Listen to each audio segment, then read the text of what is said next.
Perkenalkan, nama saya Jonathan Brigona dari kelas 10 MIPA 3 nomor absen 17. Saya akan menjelaskan materi mengenai proyeksi ortogonal suatu vektor pada vektor lain. Saya akan menjelaskan mengenai proyeksi ortogonal suatu vektor pada vektor lain. Yang pertama itu, ada proyeksi skala ortogonal.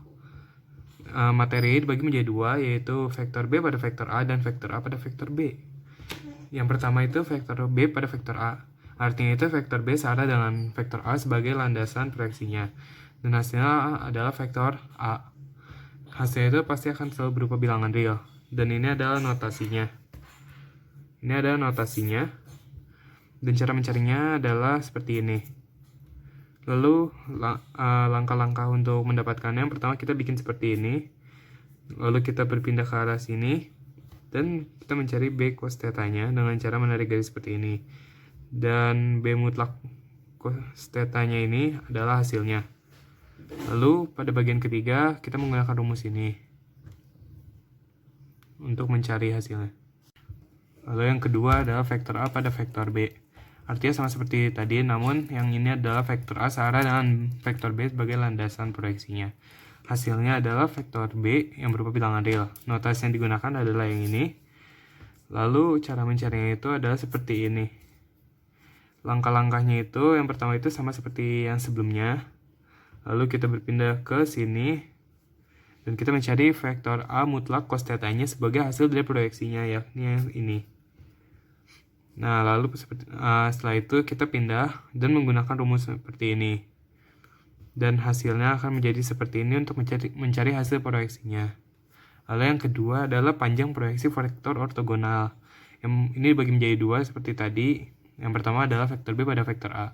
Artinya nilai mutlak dari proyeksi skala ortogonal vektor B pada vektor A. Dan hasilnya pasti akan bilangan real positif. Notasinya adalah yang ini. Lalu cara mencarinya itu vektor A kali vektor B per vektor A mutlak, lalu diberikan kurung mutlak.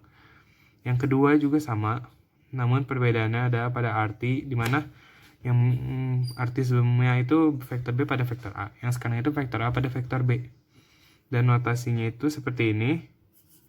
Dan cara mencarinya seperti tadi, namun bawahnya itu diubah menjadi vektor B mutlak. Yang ketiga adalah proyeksi vektor ortogonal. Yang pertama itu vektor B pada vektor A. Artinya itu perkalian vektor B pada vektor A dengan vektor satuan yang searah dengan vektor A. Jadi hasilnya itu pasti akan berupa vektor yang mengarahnya itu ke vektor A. Notasi yang digunakan ada yang seperti ini. Lalu cara mencarinya itu ada dua. Yang pertama itu vektor B, vektor A mutlak dikali vektor A per vektor A mutlak.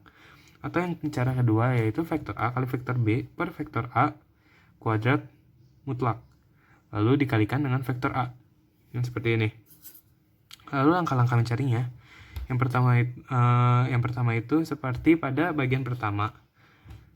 Yakni kita mencari B mutlak cos theta-nya. Dan hasilnya akan seperti ini.